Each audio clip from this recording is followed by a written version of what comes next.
The Adventures of Tom Sawyer by Mark Twain. To my wife, this book is affectionately dedicated. Preface. Most of the adventures recorded in this book really occurred. One or two were experiences of my own, the rest those of boys who were schoolmates of mine. Huck Finn is drawn from life, Tom Sawyer also, but not from an individual.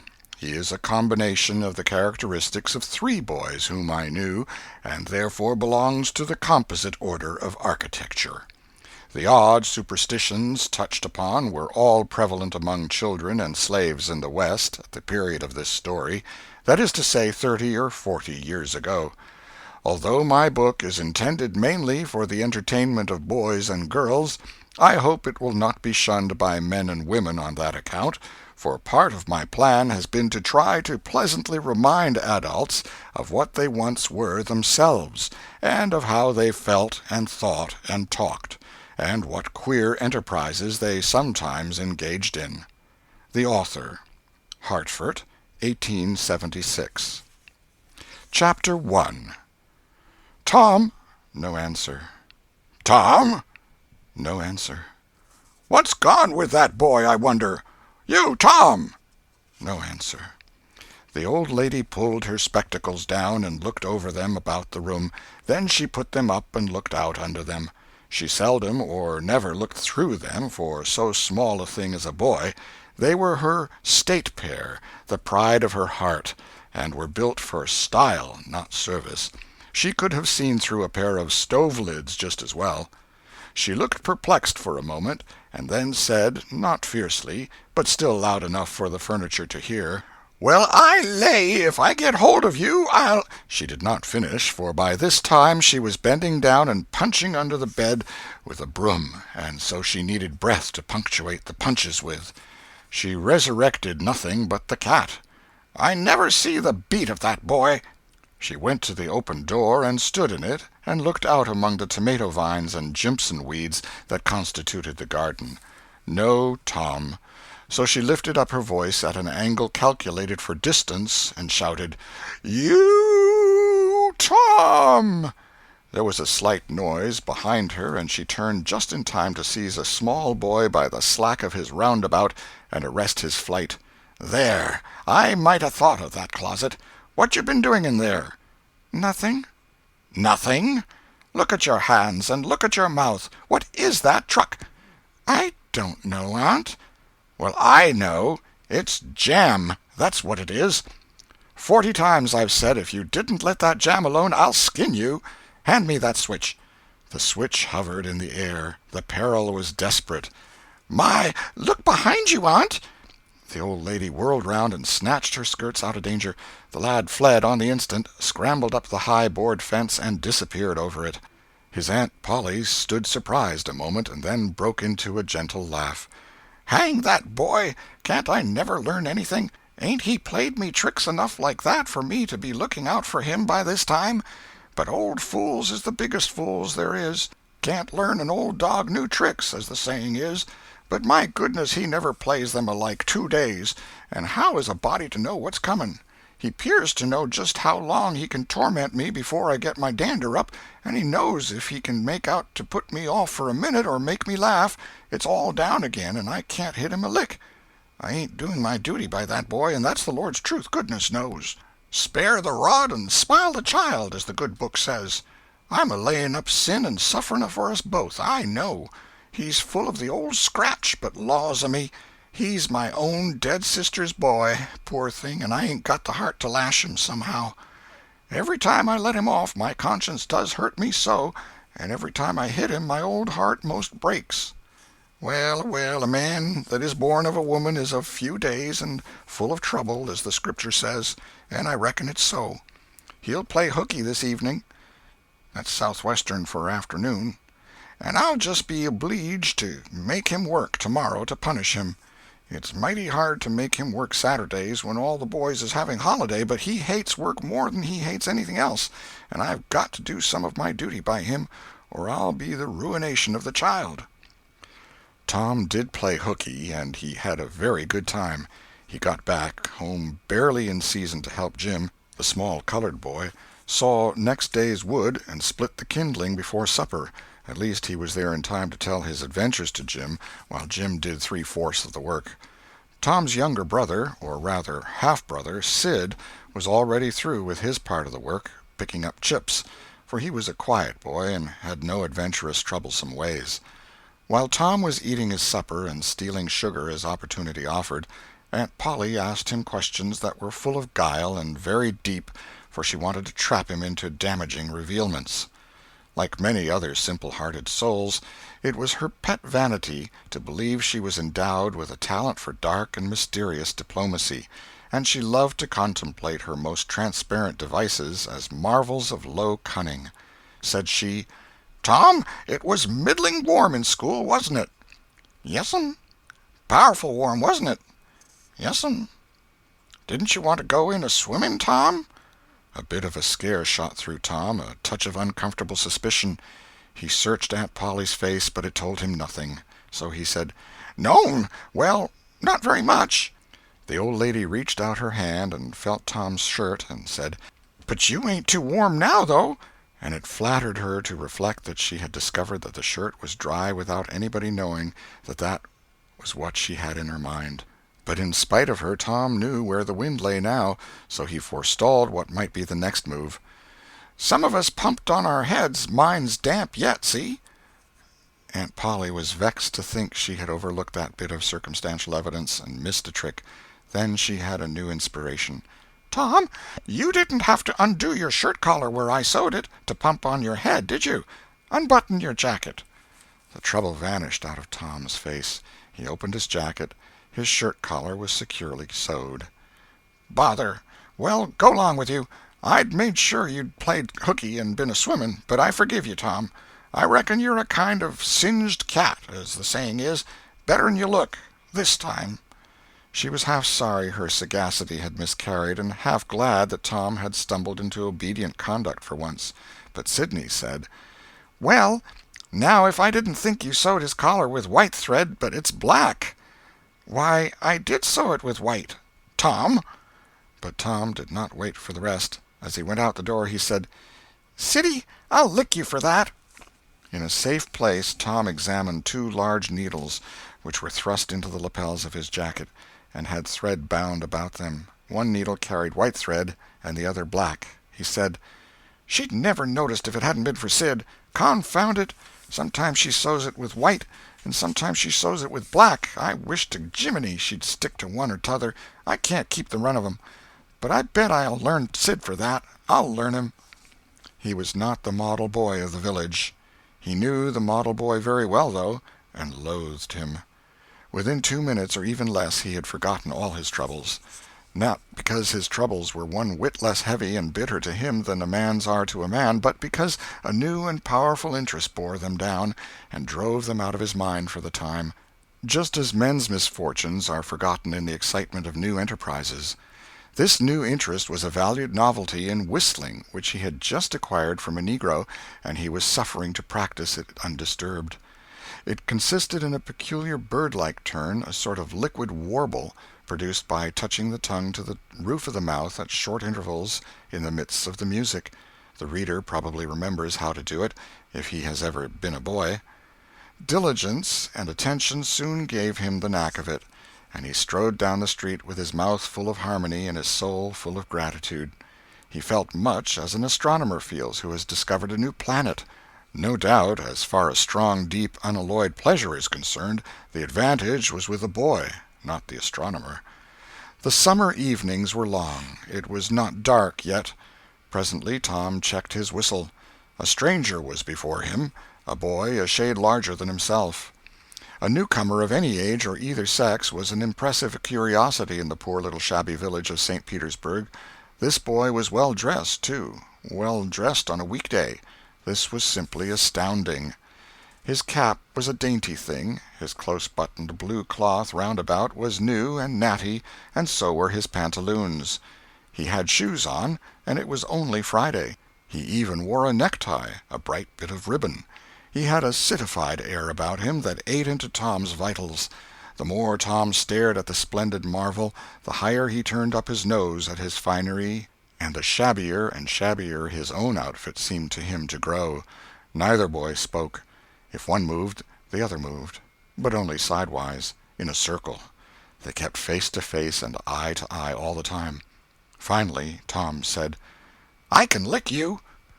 "I'd like to see you try it." "Well, I can do it." "No, you can't either." "Yes, I can." "No, you can't." "I can." "You can't." Can't." An uncomfortable pause. Then Tom said, "What's your name?" "'Tisn't any of your business, maybe." "Well, I 'low I'll make it my business." "Well, why don't you?" "If you say much, I will." "Much, much, much. There now." "Oh, you think you're mighty smart, don't you? I could lick you with one hand tied behind me if I wanted to." "Well, why don't you do it? You say you can do it." "Well, I will, if you fool with me." "Oh, yes, I've seen whole families in the same fix." "Smarty, you think you're some, now, don't you? Oh, what a hat!" "You can lump that hat if you don't like it. I dare you to knock it off, and anybody that'll take a dare will suck eggs." "You're a liar." "You're another." "You're a fighting liar and doesn't take it up." "Ah, take a walk." "Say, if you give me much more of your sass, I'll take and bounce a rock off'n your head." "Oh, of course you will." "Well, I will." "Well, why don't you do it, then? Why do you keep saying you will, for? Why don't you do it?" "It's because you're afraid." "I ain't afraid." "You are." "I ain't." "You are." Another pause, and more eyeing and sidling around each other. Presently they were shoulder to shoulder. Tom said, "Get away from me." "Go away yourself." "I won't." "Well, I won't either." So they stood, each with a foot placed at an angle as a brace, and both shoving with might and main and glowering at each other with hate. But neither could get an advantage. After struggling till both were hot and flushed, each relaxed his strain with watchful caution, and Tom said, "You're a coward and a pup. I'll tell my big brother on you, and he can thrash you with his little finger, and I'll make him do it, too." "What do I care for your big brother?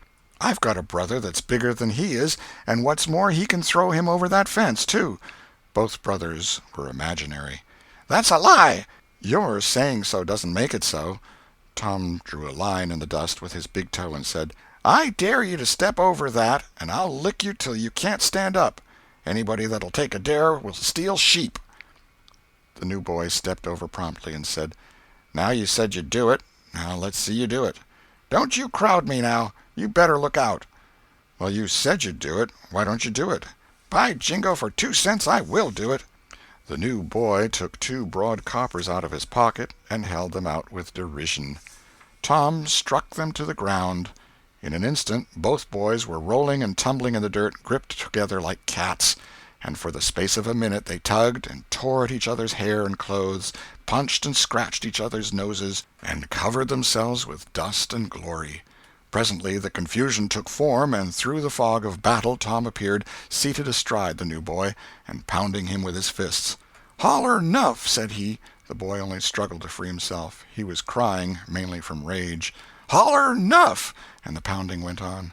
At last the stranger got out a smothered "'Nuff," and Tom let him up and said, "Now that'll learn you. Better look out who you're fooling with next time."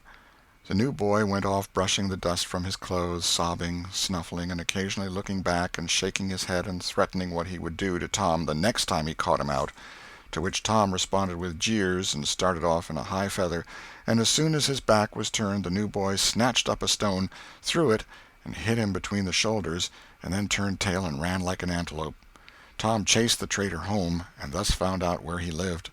He then held a position at the gate for some time, daring the enemy to come outside, but the enemy only made faces at him through the window and declined. At last the enemy's mother appeared, and called Tom a bad, vicious, vulgar child, and ordered him away. So he went away, but he said he 'lowed to lay for that boy. He got home pretty late that night, and when he climbed cautiously in at the window he uncovered an ambuscade in the person of his aunt.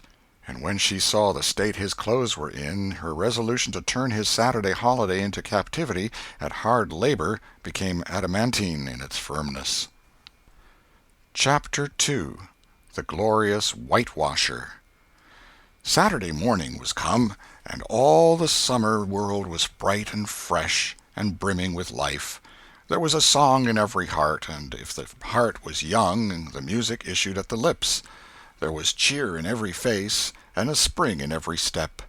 The locust trees were in bloom, and the fragrance of the blossoms filled the air. Cardiff Hill, beyond the village and above it, was green with vegetation, and it lay just far enough away to seem a delectable land, dreamy, reposeful, and inviting. Tom appeared on the sidewalk with a bucket of whitewash and a long-handled brush. He surveyed the fence, and all gladness left him, and a deep melancholy settled down upon his spirit. 30 yards of board fence 9 feet high. Life to him seemed hollow, and existence but a burden.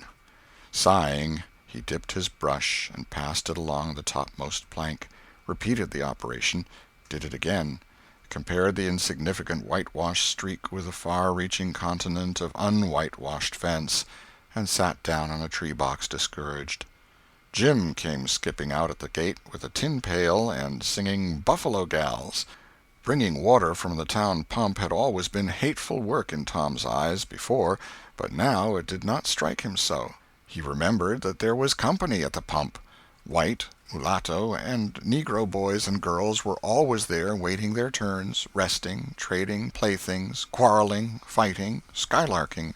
And he remembered that although the pump was only 150 yards off, Jim never got back with a bucket of water under an hour, and even then somebody generally had to go after him.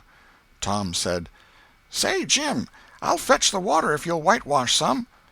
Jim shook his head and said, "Can't, Mars Tom. Old missus, she told me I got to go and get dis water and stop fooling around with anybody. She say she spec Mars Tom gwine to ax me to whitewash, and so she told me to go 'long and tend to my own business. She 'lowed she'd tend to whitewashing." "Oh, never mind what she said, Jim. That's the way she always talks. Gimme the bucket. I won't be gone only a minute. She won't ever know." "Oh, I dasn't, Mars Tom. Ole missus she'd take and tar de head off'n me. 'Deed she would." She never licks anybody. Whacks 'em over the head with her thimble, and who cares for that, I'd like to know. She talks awful, but talk don't hurt. Anyways, it don't if she don't cry.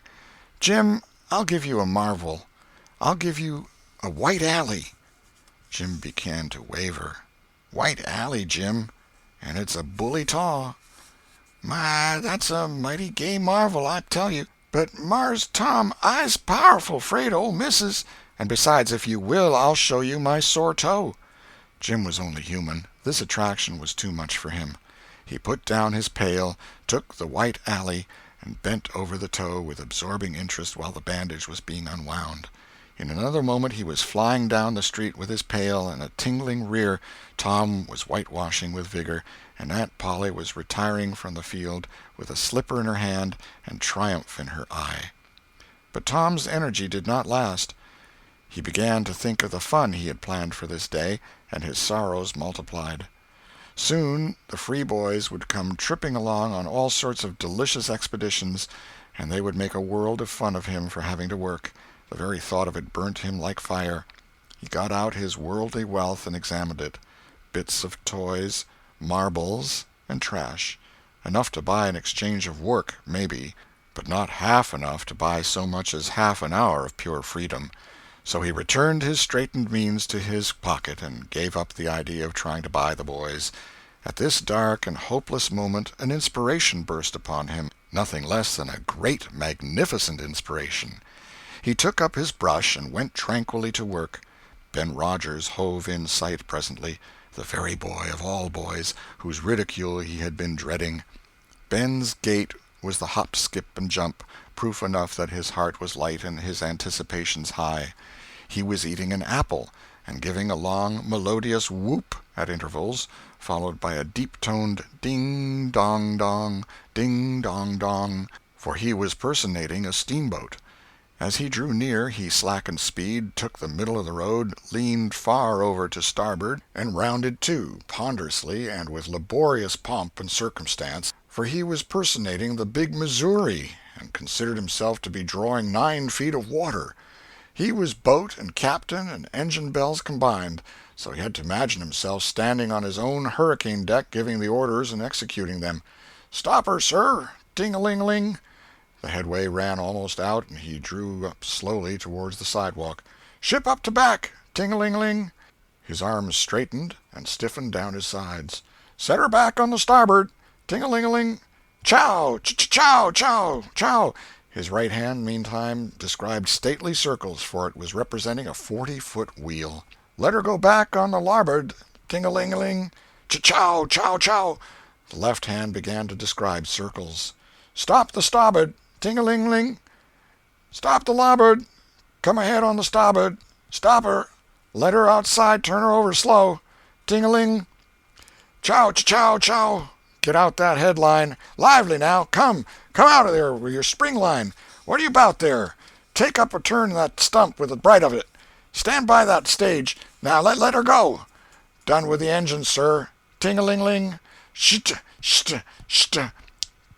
Trying the gauge cocks. Tom went on whitewashing, paid no attention to the steamboat. Ben stared a moment and then said, Hi-yi! You're up a stump, ain't you? No answer. Tom surveyed his last touch with the eye of an artist. Then he gave his brush another gentle sweep and surveyed the result as before.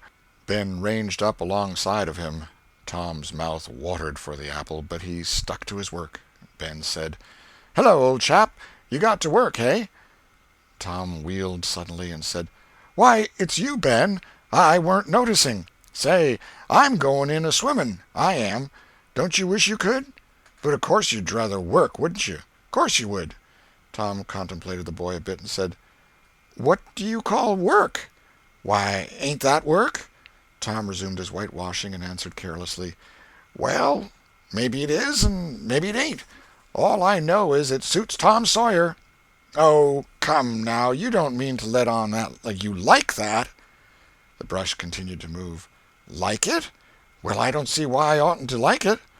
Does a boy get a chance to whitewash a fence every day? That put the thing in a new light. Ben stopped nibbling his apple. Tom swept his brush daintily back and forth, stepped back to note the effect, added a touch here and there, criticized the effect again. Ben, watching every move and getting more and more interested, more and more absorbed. Presently he said, Say, Tom, let me whitewash a little. Tom considered, was about to consent, but he altered his mind. No, I reckon it wouldn't hardly do, Ben. You see, Aunt Polly's awful particular about this fence, right here on the street, you know. But if it was the back fence, I wouldn't mind, and she wouldn't. Yes, she's awful particular about this fence. It's got to be done very careful. I reckon there ain't one boy in 1,000, maybe 2,000, that can do it the way it's got to be done. No, is that so? Oh, come now, let me just try. Only just a little. I'd let you if you was me, Tom. Ben, I'd like to, honest Injun, but Aunt Polly, well, Jim wanted to do it, but she wouldn't let him. Sid wanted to do it, and she wouldn't let Sid. Now, don't you see how I'm fixed? If you was to tackle this fence and anything was to happen to it, oh, shucks, I'll be just as careful. Now let me try. Say, I'll give you the core of my apple. Well, here. No, Ben, no, now don't. I'm afeard. I'll give you all of it. Tom gave up the brush with reluctance in his face, but alacrity in his heart. And while the late steamer Big Missouri worked and sweated in the sun, the retired artist sat on a barrel in the shade close by, dangled his legs, munched his apple, and planned the slaughter of more innocents. There was no lack of material. Boys happened along every little while. They came to jeer, but remained to whitewash. By the time Ben was fagged out, Tom had traded the next chance to Billy Fisher for a kite in good repair, and when he played out, Johnny Miller brought in for a dead rat and a string to swing it with, and so on, hour after hour. And when the middle of the afternoon came, from being a poor poverty-stricken boy in the morning, Tom was literally rolling in wealth. He had, beside the things before mentioned, 12 marbles, part of a jew's harp, a piece of blue bottle glass to look through, a spool cannon, a key that wouldn't unlock anything, a fragment of chalk, a glass stopper of a decanter, a tin soldier, a couple of tadpoles, 6 firecrackers, a kitten with only one eye, a brass doorknob, a dog collar, but no dog, the handle of a knife, 4 pieces of orange peel, and a dilapidated old window sash. He had had a nice, good, idle time all the while, plenty of company, and the fence had had 3 coats of whitewash on it. If he hadn't run out of whitewash, he would have bankrupted every boy in the village. Tom said to himself that it was not such a hollow world after all. He had discovered a great law of human action without knowing it, namely, that in order to make a man or boy covet a thing, it is only necessary to make the thing difficult to attain. If he had been a great and wise philosopher, like the writer of this book, he would now have comprehended that work consists of whatever a body is obliged to do, and that play consists of whatever a body is not obliged to do.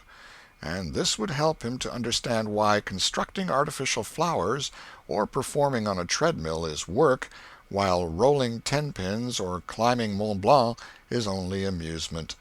There are wealthy gentlemen in England who drive 4-horse passenger coaches 20 or 30 miles on a daily line in the summer because the privilege costs them considerable money. But if they were offered wages for the service, that would turn it into work, and then they would resign. The boy mused a while over the substantial change which had taken place in his worldly circumstances, and then wended toward headquarters to report. The end of Chapter 2.